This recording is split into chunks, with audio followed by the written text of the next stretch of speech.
पहले एक गांव में एक बूढ़ा किसान रहता था। उसकी 4 बेटे थे जो हमेशा आपस में झगड़ते रहते थे। किसान कई बार उन्हें समझाने की कोशिश करता, लेकिन वे उसकी बात पर ध्यान नहीं देते। सभी अपनी अपनी राय पर अड़े रहते और एक दूसरे से द्वेष रखते। किसान इस बात से बहुत परेशान था।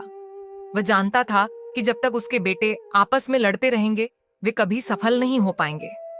किसान बूढ़ा हो चुका था और उसे अपनी मृत्यु का भी भय सताने लगा था।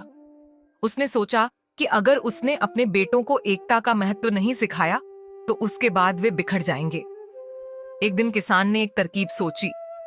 उसने अपने चारों बेटों को बुलाया और कहा, मेरे प्यारे बेटों, मैं तुम्हें एक महत्वपूर्ण सबक सिखाना चाहता हूँ। किसान ने एक बंडल लकड़ियां मंगवाई और उसे रस्सी से कसकर बांध दिया।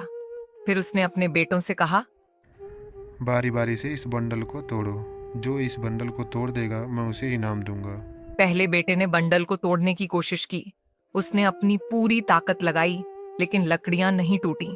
फिर दूसरे बेटे ने कोशिश की, लेकिन वह भी असफल रहा। तीसरे और चौथे बेटे ने भी अपनी पूरी ताकत झोंक दी, पर बंडल वैसा का वैसा रहा। तब किसान ने बंडल की रस्सी खोल दी और लकड़ियों को अलग अलग कर दिया। उसने अपने बेटों से कहा, अब एक एक लकड़ी तोड़ के दिखाओ। इस बार सभी बेटों ने बड़ी आसानी से लकड़ियां तोड़ दी।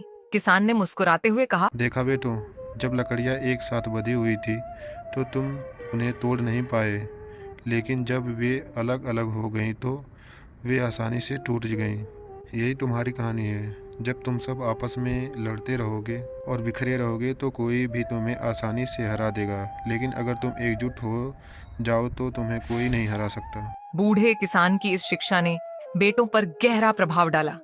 उन्होंने महसूस किया कि उनके झगड़े ही उनकी कमजोरी थे। उस दिन से चारों बेटों ने आपस में मिलकर रहना शुरू कर दिया और हमेशा एक दूसरे का साथ दिया। इस कहानी से हमें यह सीख मिलती है कि एकता में बल है। जब हम एकजुट रहते हैं तो हम किसी भी समस्या का सामना कर सकते हैं, लेकिन अगर हम बिखर जाएं तो हमारी ताकत भी कमजोर पड़ जाती है।